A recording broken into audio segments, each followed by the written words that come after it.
Olá, professor! Olá, professora! Apresentamos a você as atividades 1 e 2, as referências complementares e a bibliografia propostas no Manual do Professor de Sob o Pôr do Sol, de Bram Stoker. A literatura gótica havia surgido recentemente, quando o autor ainda era criança, e começava a ser bastante consumida na Europa. Foi nesse momento que Bram Stoker teve o primeiro e intenso contato com o gênero. O ócio de uma longa doença de infância forneceu a oportunidade a muitos pensamentos e ideias que foram se desenvolvendo depois. Esse dado biográfico está refletido em diversos temas tratados ao longo de toda a sua obra, como, por exemplo, a impossibilidade da fala e de se movimentar, e a oposição entre os ambientes fechados, como se fossem claustros, e o mundo externo. Literariamente, o autor bebeu das mais diversas fontes, em especial da poesia e da prosa inglesas, norte-americanas e alemãs. Por ser um homem religioso, ele também conta com uma base religiosa cristã para os contos que produz. Bram Stoker não se resume a um livro só. Sua estreia literária se deu com contos publicados em jornais a partir de 1872. Posteriormente, seguiu com romances e coletâneas de contos, destacando-se a presente obra, Sob o Pôr do Sol, e que, por ter sido uma de suas primeiras, é considerada uma obra de juventude. Vamos, então, às atividades, preparadas com muito carinho e dedicação para você. Nesta sessão, apresentamos propostas para o trabalho na área de linguagens e em língua portuguesa.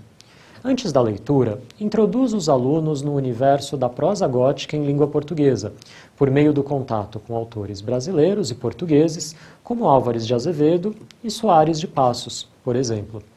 Durante a leitura, estabeleça paralelos com fragmentos do romance Drácula, de Bram Stoker, e com cenas de filmes e séries de vampiros. Propõe aos alunos que criem uma personagem vampiresca, dividida entre o bem e o mal, a partir das características consolidadas por Bram Stoker também sob o pôr do sol.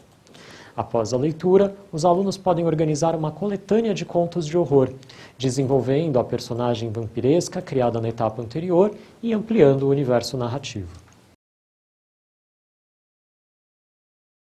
Exploraremos agora, em abordagem interdisciplinar, o universo de Bram Stoker. Antes da leitura, professores de ciências humanas e naturais podem explorar a história e curiosidades em torno da figura do vampiro, uma personagem central do universo de Bram Stoker.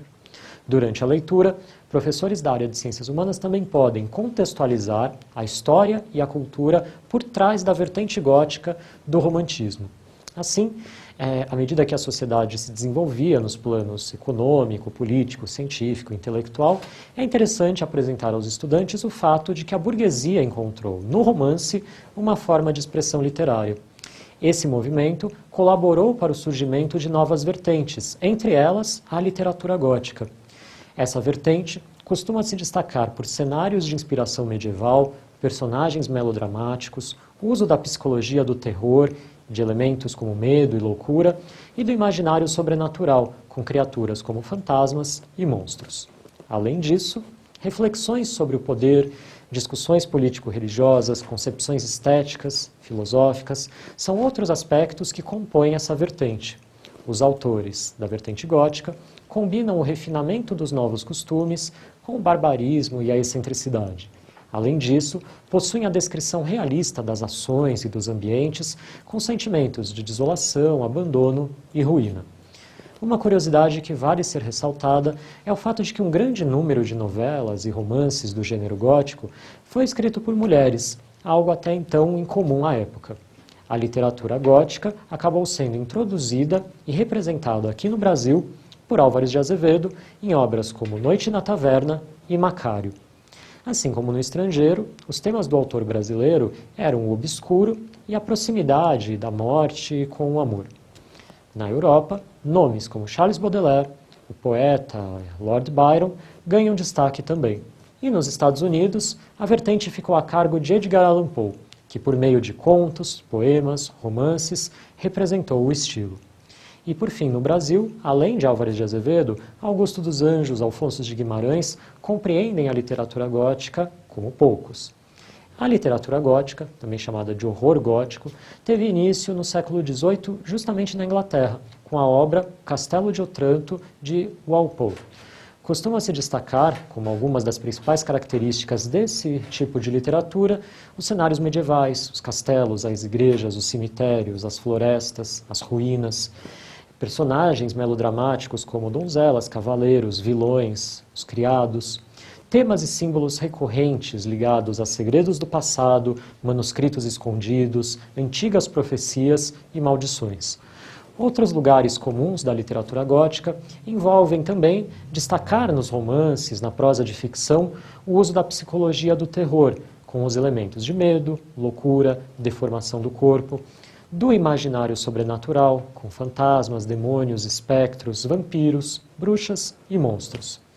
O termo ficção gótica é utilizado para incluir também hoje o cinema, os filmes góticos, as séries, quadrinhos e demais mídias que utilizam as convenções da literatura gótica.